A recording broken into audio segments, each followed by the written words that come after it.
ಯಶವಂತಪುರ ವಿಧಾನಸಭಾ ಕ್ಷೇತ್ರದಲ್ಲಿ ಉಪಮುಖ್ಯಮಂತ್ರಿಗಳಿಗೆ ಭೇಟಿ ಮಾಡಿ ಸುಮಾರು 100 ಕೋಟಿ ಅನುದಾನವನ್ನ ವೈಟ್ ಟಾಪಿಂಗ್ಗೆ ಕೊಟ್ಟಿದ್ದಾರೆ. ಅದರಲ್ಲಿ ಇಬ್ಬರು ಕಾಂಟ್ರಾಕ್ಟರ್ಗಳಿಗೆ ಡಿವೈಡ್ ಮಾಡಿ ಕೊಟ್ಟಿರತಕ್ಕಂತದ್ದು 50 ಕೋಟಿದ್ದು. ಒಬ್ಬ ಕಾಂಟ್ರಾಕ್ಟರ್ದು 50 ಕೋಟಿದ್ದು ಸುಮಾರು 5 ರೋಡು ಈಗ ಆಲ್ರೆಡಿ ಕಂಪ್ಲೀಟ್ ಆಗಿದೆ, ಉದ್ಘಾಟನೆನೂ ಕೂಡ ಮುಗಿದೋಗಿದೆ.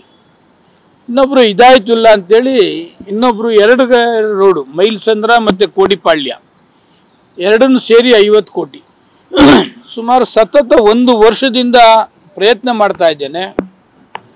ಅಸೆಂಬ್ಲಿಲಿ ಕ್ವಶನ್ ಹಾಕಿ ಅದನ್ನು ಕೂಡ ಆನ್ಸರ್ ಮಾಡಿದ್ದಾರೆ ಉಪಮುಖ್ಯಮಂತ್ರಿಗಳು. ಅಸೆಂಬ್ಲಿ ಅಲ್ಲದೇನೆ ಆಫೀಸರ್ಸ್ ಮೀಟಿಂಗಲ್ಲೂ ಕೂಡ ಅದನ್ನು ಕ್ವಶನ್ ಮಾಡಿದ್ದೇನೆ. ನನ್ನ ಕೈಲಾದ ಮಟ್ಟಿಗೆ ಎಲ್ಲರನ್ನು ಕೂಡ ಉಪಮುಖ್ಯಮಂತ್ರಿಗಳಿಗೆ ಭೇಟಿ ಮಾಡಿ ಉಪಮುಖ್ಯಮಂತ್ರಿಗಳು ಕೂಡ ಇದಾಯ್ತಲ್ಲ ಕಾಂಟ್ರಾಕ್ಟರ್ಗೆ ವಾರ್ನ್ ಕೂಡ ಮಾಡಿದ್ರು. ಮಹೇಶ್ವರ್ ರಾವ್ಗೂ ಕೂಡ ಭೇಟಿ ಮಾಡಿ ಅವ್ರಿಗೂ ಕೂಡ ಗಮನಕ್ಕೆ ಕೇಳಿದೆ.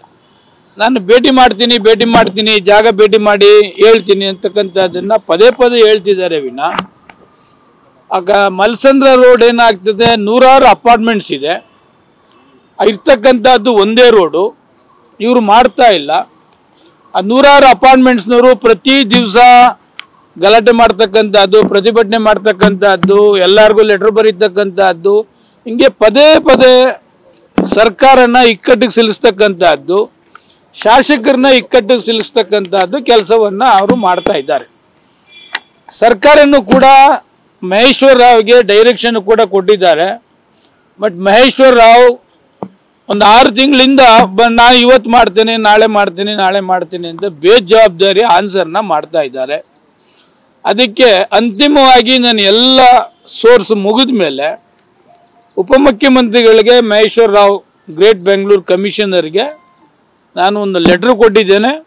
ನೀವು ಸ್ಟಾರ್ಟ್ ಮಾಡಿಸದೆ ಹೋದರೆ ನಾನು ಧರಣಿ ಕೂತ್ಕೊಳ್ಬೇಕಾಗ್ತದೆ ಅಂತಕ್ಕಂಥದ್ದನ್ನು ಲೆಟ್ರ್ ಕೂಡ ಬರೆದಿದ್ದೇನೆ.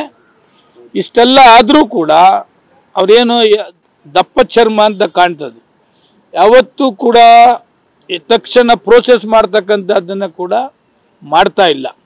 ಅದಕ್ಕೆ ತಮ್ಮ ಮುಖಾಂತರ GBA ಆಫೀಸರ್ಗೆ ಮನವಿ ಮಾಡ್ತಾ ಇದ್ದೇನೆ, ಏನು ಈ ಗ್ರೇಟರ್ ಬೆಂಗಳೂರು ತಾವು ಮಾಡ್ತಾ ಇದ್ದೀರಿ, 1 ವರ್ಷ ಮೇಲ್ಪಟ್ಟು ಹಣ ಬಿಡುಗಡೆ ಆಗಿದೆ, ಎಲ್ಲ ಆಗಿದೆ, ಯಾರು ಕೆಲಸ ಮಾಡ್ತಾ ಇಲ್ಲ ಕಾಂಟ್ರಾಕ್ಟ್ರು ಅವ್ರನ್ನ ಕೂಡಲೇ ಬ್ಲ್ಯಾಕ್ ಲಿಸ್ಟ್ ಮಾಡ್ತಕ್ಕಂಥದ್ದು, ಅದನ್ನು ಕ್ಯಾನ್ಸಲ್ ಮಾಡಿಸಿ ಬೇರೆ ಕಾಂಟ್ರಾಕ್ಟ್ರಿಗೆ ಆ ಕೆಲಸ ಆದರೆ ಆ ಮೈಲ್ಸಂದ್ರದಲ್ಲಿ ಏನು ಸಾವಿರಾರು ಅಪಾರ್ಟ್ಮೆಂಟ್ಸು ಅನೇಕರಿಗೆ ತೊಂದರೆ ಆಗ್ತಿದೆ, ಅದನ್ನು ಸರಿಪಡಿಸ್ತಕ್ಕಂಥ ಕೆಲಸ ಕೂಡ ಮಾಡಿಕೊಡಿ ಅಂತೇಳಿ ನಾನು ಮನವಿಯನ್ನು ಮಾಡಿದ್ದೇನೆ.